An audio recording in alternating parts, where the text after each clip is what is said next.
Assalamualaikum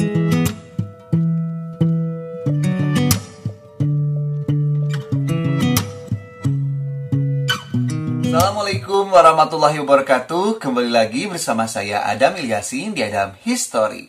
Oke, pada kesempatan vlog kali ini saya akan menjawab beberapa pertanyaan netizen yang sudah masuk dalam komentar video saya seperti ini.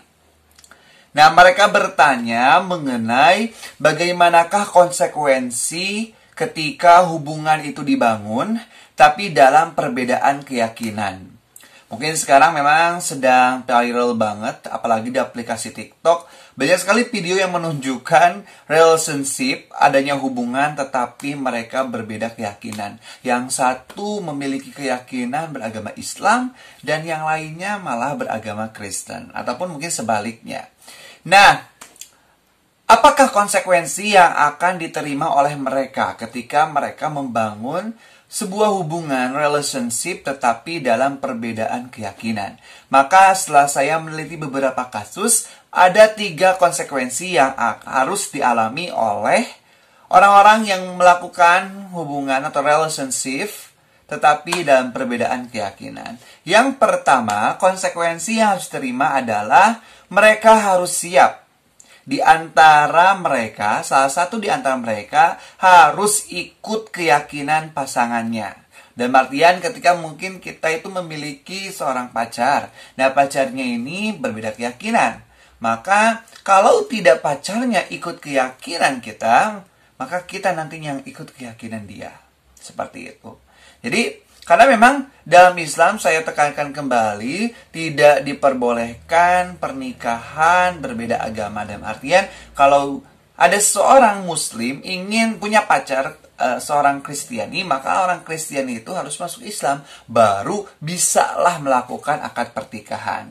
Kalau misalkan tidak pindah agama, pacar kita yang Kristen ini, maka tidak boleh untuk melakukan pernikahan.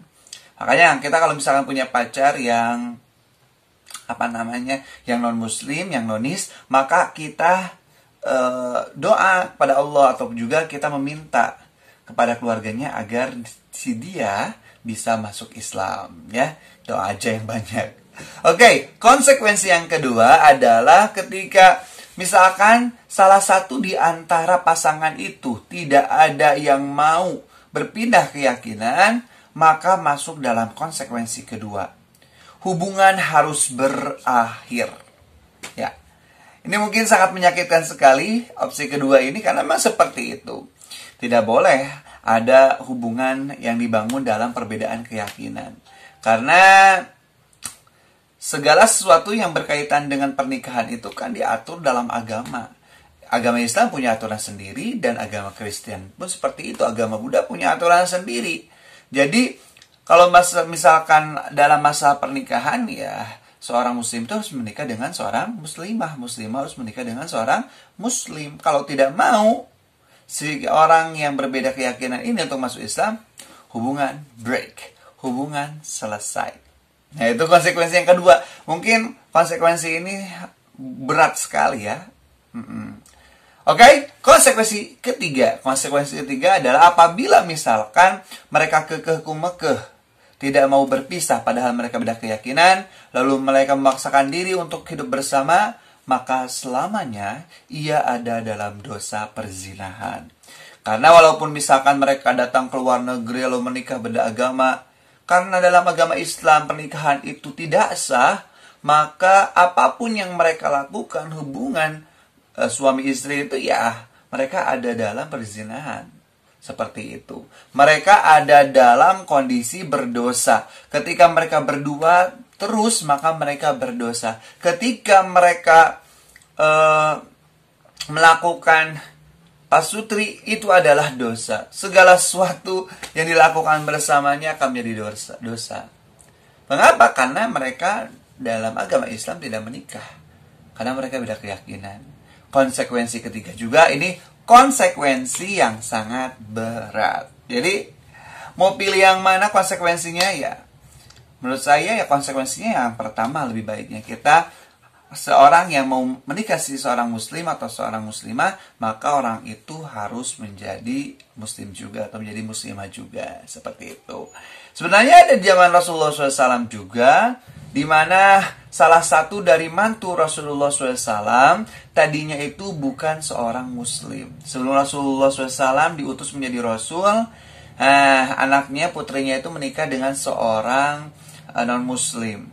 Nah, lalu setelah diutus Rasulullah SAW, barulah putri Rasulullah SAW berpisah dengan suaminya karena beda keyakinan. Suaminya tetap mempertahankan agamanya, sedangkan putri Rasulullah SAW mengikuti ayahnya, memeluk agama Islam. Di sana, atas perjuangan dan benar-benar cinta, bukan didasari nafsu saja, karena cinta akhirnya sang suami pun memutuskan untuk memeluk Islam dan akhirnya ikut dengan istrinya. Luar biasa. Nah, seperti itu ya. Jadi silakan, konsekuensinya ada 3, kalian mau pilih yang mana dari 3 ini. Tapi ya, segala sesuatu itu, life is a choice. Hidup itu adalah pilihan. Karena hidup itu pilihan, yang akan pilih konsekuensi yang mana ya, mereka lah yang memiliki relationship-nya. Ya, yang saya tekankan ya, bahwa seorang yang muslim atau seorang yang muslimah itu lebih baik daripada seorang non-muslim yang cantik.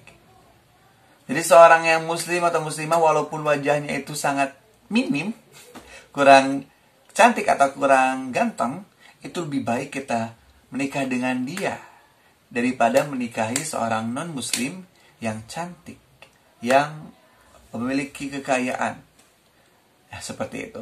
Mengapa? Karena dalam Islam meyakini al-muslimu alal muslim kal jasadil wahid. Muslim kepada muslim yang lain itu bagaikan tubuh yang satu. Jadi cocok gitu. Oke, mungkin itu jawaban untuk menjawab beberapa pertanyaan netizen yang masuk ke dalam komentar saya. Semoga bermanfaat. Jangan lupa untuk bantu channel ini dengan cara like, share videonya, serta subscribe channel Adam History. Billahi taufiq wal afu minkum. Wassalamualaikum warahmatullahi wabarakatuh.